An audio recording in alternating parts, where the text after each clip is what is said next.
Yo, hey, check this out. This ain't just a podcast. It's family. Let's go, Canes. The number one podcast in the show.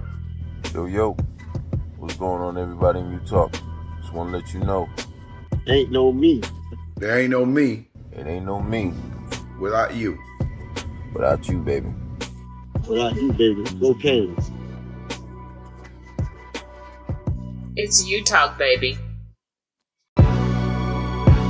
It's that you talk. You heard me? Veteran in this game, bringing pain to all these amateurs. Been winning for too long, so they had to change the parameters. Any competition, we sweeping them up like janitors. We using the air without the need for nasal cannulas. Looking to the stands, I'll be laying for the cameras. Big wins every single week. My name is Mr. Magic. If you're looking for a podcast that's real and down to earth, it's all about Utah. There's no me without you, baby. Bust a move. The people show, this is you talk, yeah, the people show. Coming to you live with Frank and Devin. Go on, tell them what they need to know. This is you talk, yeah, the people show. Look, gonna tell you what you need to know. It's you talk, baby. Tell you what you need to know.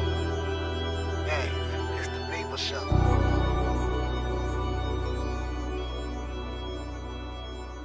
It's you talk, baby.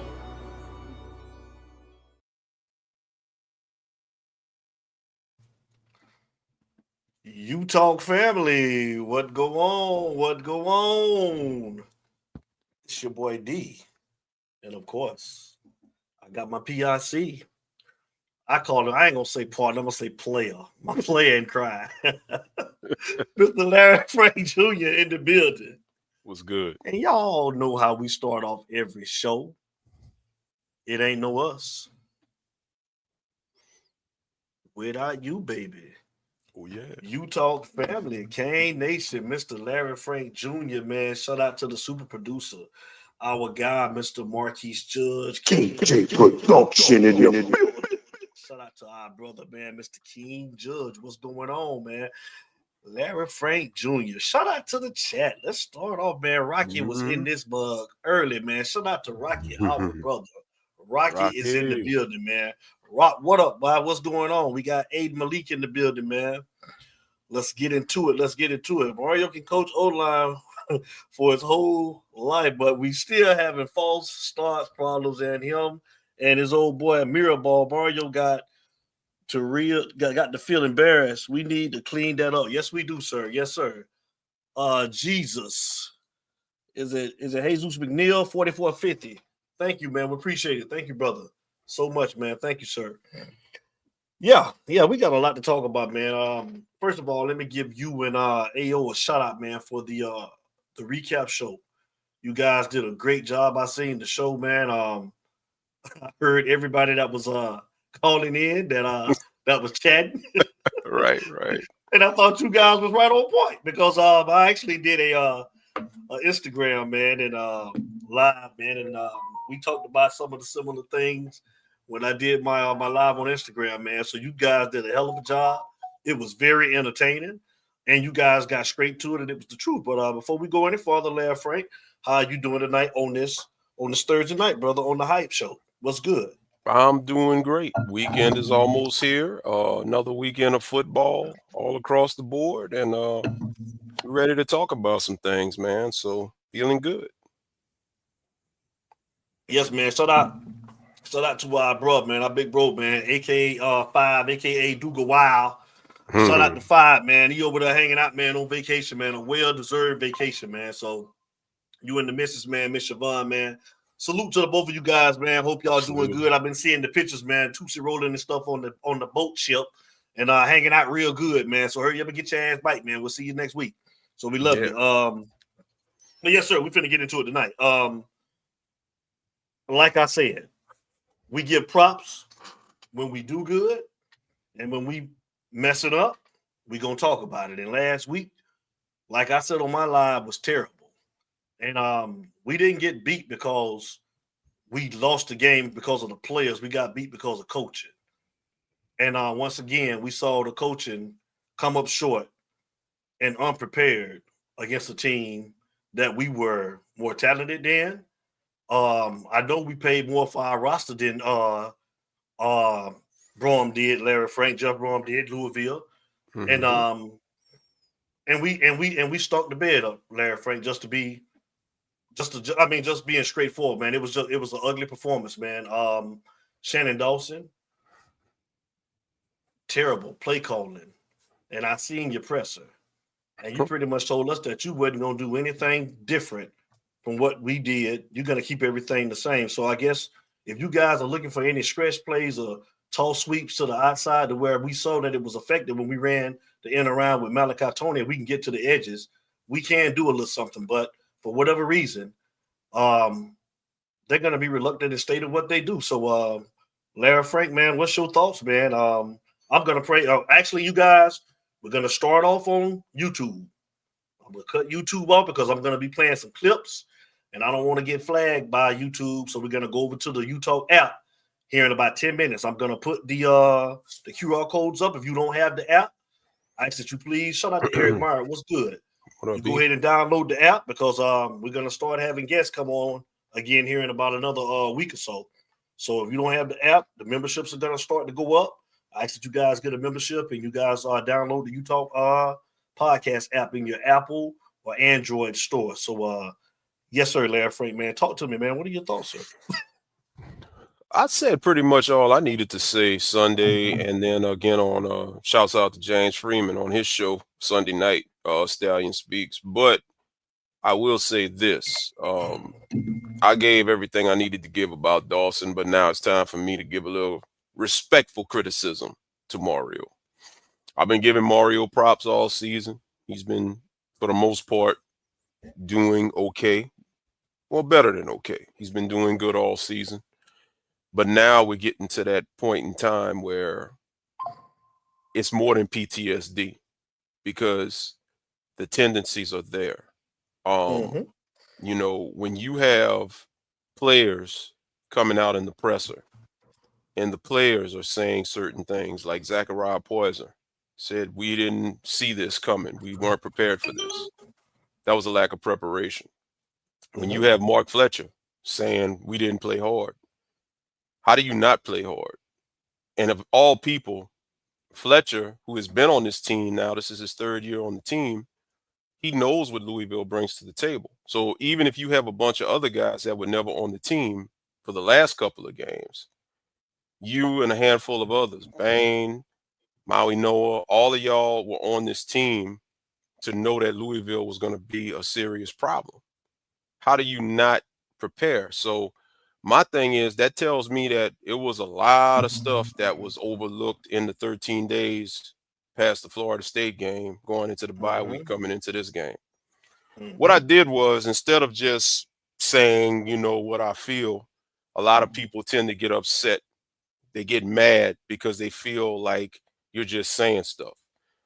The difference with me is when I argue or present a point of debate, I'm going to debate you from stats, facts, and what I see. A lot of other people, they want to debate from their emotions. I don't debate people off of emotions. I'm going to debate from stats. So I have looked at and compared and compiled some things. So let me give you all a couple of things that's a little interesting here. I went ahead and looked at the 2023 stats. Now, granted, we are only halfway through the season, so the 25 stats are not going to be fully comparable, but you can get an idea that if things don't change, where we're headed. We're going to talk about that. Okay, let's talk about current stats right now, the offense. I'm not going to touch on the defense because the defense has improved and done better. They had a few issues the other day, but for the most part all season, I have no qualms about the defense. Yeah, they had their issues, but we'll leave them alone for now. We're going to talk about them too. Yeah, we'll get to them. But right now, the hot topic is Shannon Dawson and the inefficiency of his offense. That's what I want to touch on. And then we trust me, we're going to let y'all come in. So, scoring offense, Miami is at 32.7 points a game, which ranks 45 nationally. That's middle of the pack. That's nothing to write home about. Total offense, Miami has averaging 412 yards a game. That is 68th nationally. That's nothing to write home about. Passing offense, 265 yards a game, ranks 45th nationally. Rushing offense, 147 yards a game. That's 86th nationally. And the thing about the rushing offense, We're talking about by committee. I can see if you had one guy that was a feature back doing this, it'll be a different story. We're talking about multiple backs coming in here and doing this. Now, this is where I want to get to some comparisons. I have right here the 2023, 2024, and 6 games of the 2025 season. Let's look at these numbers. Yards per game, the 2023 team, they had an average of 431.2 yards a game. We remember how bad that offense was under Shannon Dawson. Last year, they went up 100. They averaged 537.2. Well, we knew what that was. This year through 6 games, Cam, exactly. This year through 6 games, the offense is averaging 412 yards a game. So they're pretty much on par right now through 6 games as they did the entire 2023 season. And when I throw these numbers out, you're going to see why I'm saying this. So keep that in mind. Passing yards overall in 23, Tyler Van Dyke and Emory and everybody as a group threw for over 3,300 yards.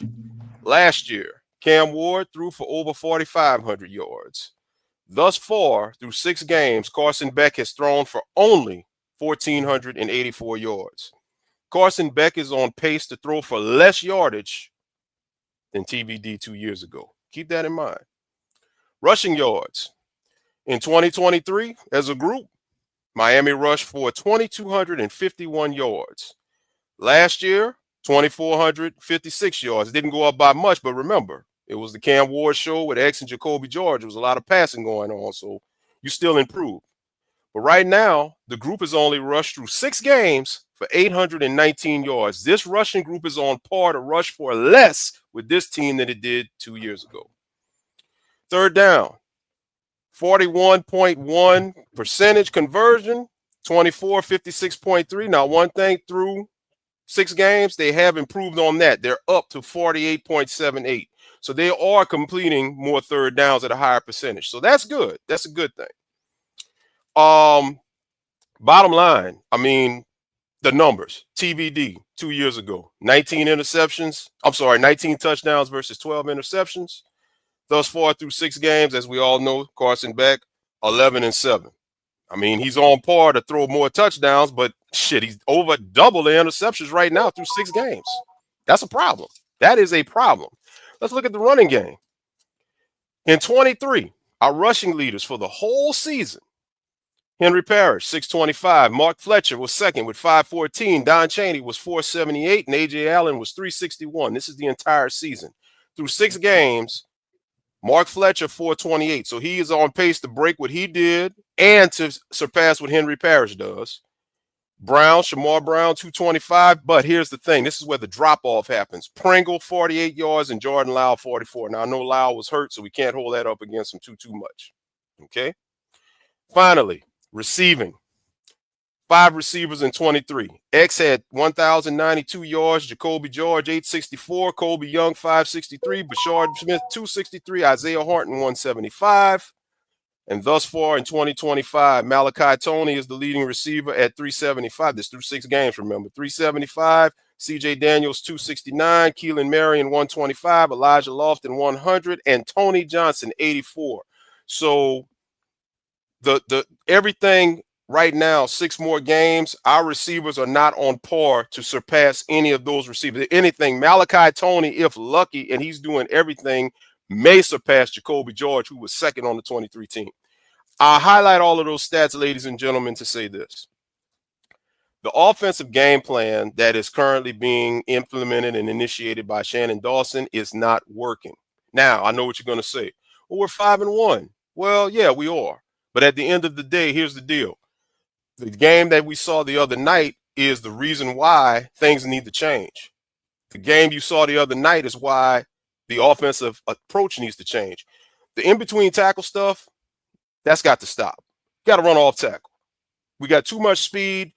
We got to utilize these guys and run off tackle. That's number 1. Number 2, we got to get a better receiver rotation. Your leading receiver cannot be a 5'9" freshman that just turned 18. I'm sorry. And at the end of the day, you've got JoJo Trader, and I know everybody's heard by now. They had that situation with him and Markeith Williams in the offseason. Markeith Williams off the team.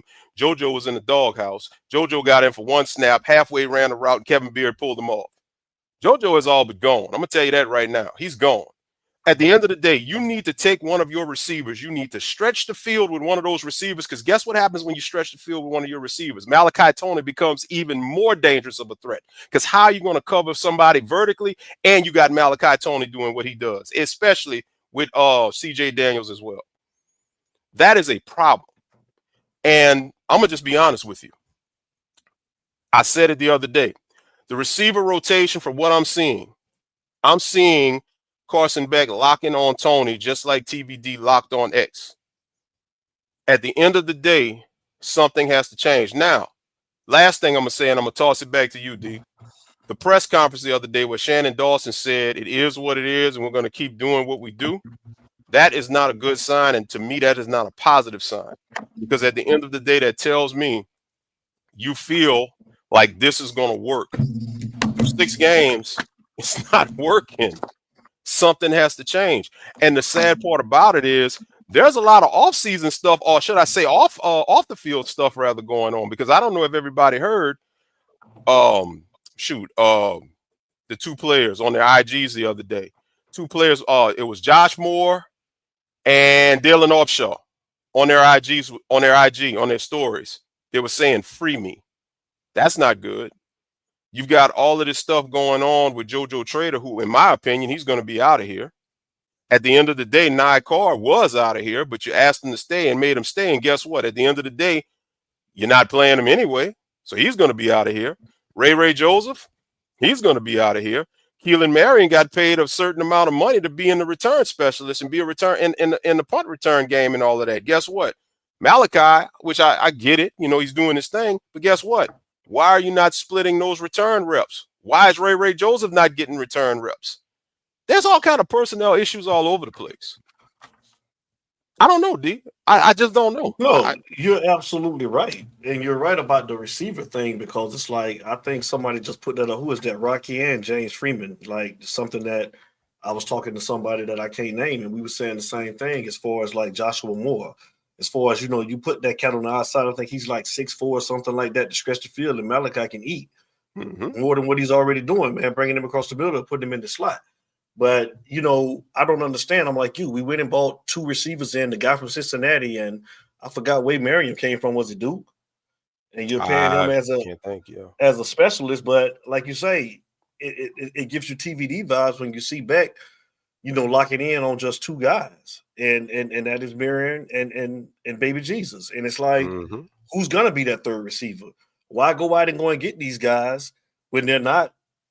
I mean, I don't really see the contribution. I mean, when you had guys like, you're bringing in freshmen, what's up with Nia Carr? What's up with all these guys that was on the roster prior to, them going to get these receivers? And we're only going to use 2 guys. And it looks bad, man. But listen, we're going to continue this conversation because we're going to get real deep. I want to put the QR codes up because we're about to come up off of YouTube, because we're about to play some clips from the pressers, and we don't want to get flagged. Y'all know how that go. But if you haven't already downloaded the U-Talk podcast app, here you go. Camera up there right now, man, and go ahead and get the QR codes, man, and download the app, because I'm about to log off over here. I'm trying to get everybody over to the podcast. And like I said, in another 2 weeks, man, we got some big names that's getting ready to come on.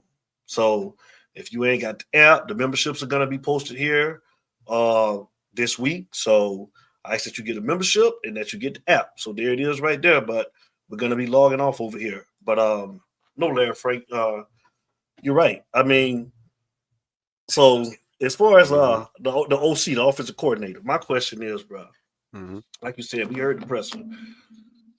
Do you think we're going to see anything different than what we saw this past week? Because like you said, clearly we didn't prepare, and then I heard Porza say, we didn't see none of those plays. That's actually because Braun actually took his week off and he prepared. He studied.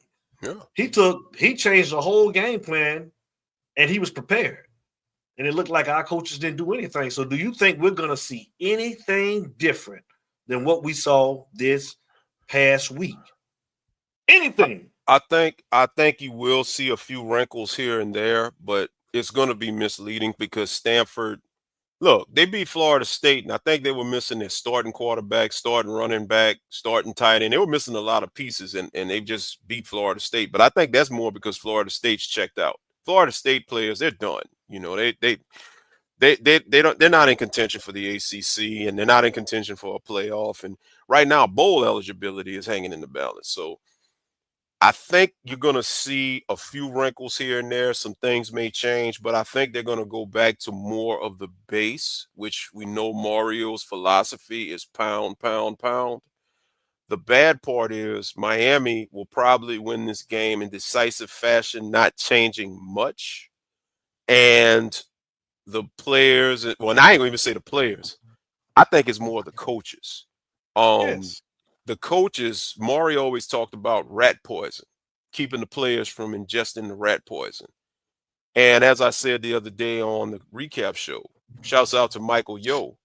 Michael Yo was on Dono's show, and he was saying that he thought, Shout and out I to agree. AO. Shout out to AO. I agree with Michael Yo because Michael Yo on Dono's show said that he felt like the coaches took the rat poison. And at the end of the day, when it's all said and done, if they come out and change a few things here and there, but stays pretty much with that base of running in between the tackles and not really doing, anything different. If they change 3 to 4 plays, have some success and still win by a decisive margin, I think the coaches are going to buy into their own hype. And I think it's going to set us back. And look, real quick, before we switch over, I got to say this. The path to the ACC championship, that game that they lost the other day pretty much put them in a must-win situation moving forward for the final 6 ACC games. Because if you look at the schedule, Georgia Tech is leading things undefeated. Virginia's second. Those two don't play each other, and they both have favorable schedules to end the season. Louisville has the tiebreaker over Miami. So at the end of the day, I think Virginia does play Louisville, if I recall. So those two will play each other. So it's either or. You're going to have to root for Virginia to beat Louisville so Miami can jump them for the tiebreaker, but still, Miami would have that one loss and Virginia would have no conference losses. The thing that Miami has going for them is SMU also has no conference losses. By the way, Rhett Lashley hasn't lost a regular season game since SMU got in the ACC. Let that be known. Only game he's lost was Clemson, and that was the ACC championship. They're undefeated. So Miami has to win that game in 2 weeks. Now, or next week, if Miami doesn't win that game, ACC hopes are done, and I think playoff hopes are going to be done. And also, you got Pitt at the end of the season, which you already know Pitt ain't going to be nothing nice. So Miami does, to an extent, control its own destiny as far as putting themselves in position. But like I said the other day, especially on when I was on the show with Stallion, I'm tired of every year having to do these mathematical equations to figure out how we can qualify to go to Charlotte. Especially whenever we control our own destiny, bro. Yes. Especially, it's crazy. Brent Key at Georgia Tech. He's only been there for what, 2 years now? This is 3 years? This is his third year. We can go back to Cincinnati too, over at Cincinnati. But I got people telling me that, Cincinnati, remember last year? One hit wonder? Well, guess what? He just went on up and beat Oregon a few weeks ago and just secured the bag, and they're number 2 in the country. And they pretty much going to the Big Ten championship. And honestly, they actually have a puncher's chance against Ohio State. I'll give you another one. How about Vanderbilt? Got a third-year coach. Vanderbilt! A third-year coach. And guess what? You're number 10 in the country. You had a meltdown against Alabama, but you beat them last year. You just beat LSU, who's in shambles. And Vanderbilt has a very favorable schedule down the stretch. If they beat Tennessee, Vanderbilt, depending on what happens with A&M, they're a dark horse to get into the SEC championship. Because who knows what's going to happen with Georgia. So my point is, when you got these newer coaches at these schools that don't have the resources or the talent as, comparable to Miami, what is the excuse? And then you got our fan base up in here talking about give Mario time. Ladies and gentlemen, I'm sorry to be on my soapbox right now, but I have to say this. Ladies and gentlemen, and I'm not bagging on Mario. I'm just telling facts and telling the truth. It's no more give a coach 3 or 4 years, because in this day and age of NIL and transfer portal, you can literally flip your team like that in one season. But it's not even like it's the coaches that you just named. They're doing it with less. They're doing it with less. but it goes back to I seen a show where they had somebody on and they asked the person if he lost one or two more games, should he be on the hot seat? And this person said no, because he ain't halfway through his contract. That was his answer, dude. That is a terrible way to look at it, because if we I couldn't are believe going it. to, bro, if we are going to base coaching tenure over the contracts, see, now you That didn't just part. put something else on my head, so let's look at it. Billy Napier, let me give you some coaches. You got Mario, Billy Napier, Brent Venables, Lincoln Riley, Brian Kelly, Marcus Freeman. All of them took their jobs at their current schools the same year in 2021. Now, out of all of them, Billy Napier just got bought out. They fired him. Brian Kelly, they done had enough of him, but the buyout is too big. They can't get rid of him right now. Lincoln Riley is coaching for his life right now. His buyout is a little bit too big. Brent Venables. Hold on. We got one of them in the chat. What we got? What are your credentials? We all suppose information gossip you're spilling. What are your sources? Don't worry about what our sources are. We're fans. And we always say that we fans whenever we do this show. So we have an opinion just like everybody else. If you don't like the show, you can tune into another show. You ain't got to watch our channel. And let me add to that. Sources, I'll give you my sources. My eyes, my research. The doggone stats are the doggone stats, and my eyes are my eyes. You see the same thing I'm seeing. But at the end of the day, just because you want to give a coach a pass because he's an alumni, you want to give a coach a pass because you like him, you want to give a coach a pass because you put more weight on recruiting than you do the actual oculars of the X's and O's on the field. Anytime you face a coach that is a better X's and O's coach, guess what? It's a 50-50 shot that we lose. I mean, at the end of the day, 4 years in at Miami, and what we got going on? You still have clock management issues. You're still bringing timeouts home with you every weekend. I mean, gee whiz. What are your qualifications? That part. Respectfully. Our sources. But anyways, we're gonna get ready, y'all, to flip over, y'all. We're finna go over to the app. So I'm gonna put it back up one more time if you haven't downloaded the app. And as you can see, we will put your comments up here, whether you agree and disagree. Yeah. And please call. Please call. Yeah, because we're gonna put the number up. Yeah. Come over to the app, Mr. E. Brown, because we're getting ready to get off from over here, Mr. E. Brown. So we're gonna put the number up. So if you want to call up, man, and state your case, we would love to hear from you, sir. So you guys, one more time. Here's the QR codes. We're gonna get off over here at YouTube, and we're gonna go over. We're gonna go over to. I see Mr. E. Brown. I see Mr. E. Brown said, "What's the team's record and ranking today? 5-1 and number 9." One of them. But guess one what? Of them. They should have been 6-0 and still number 2.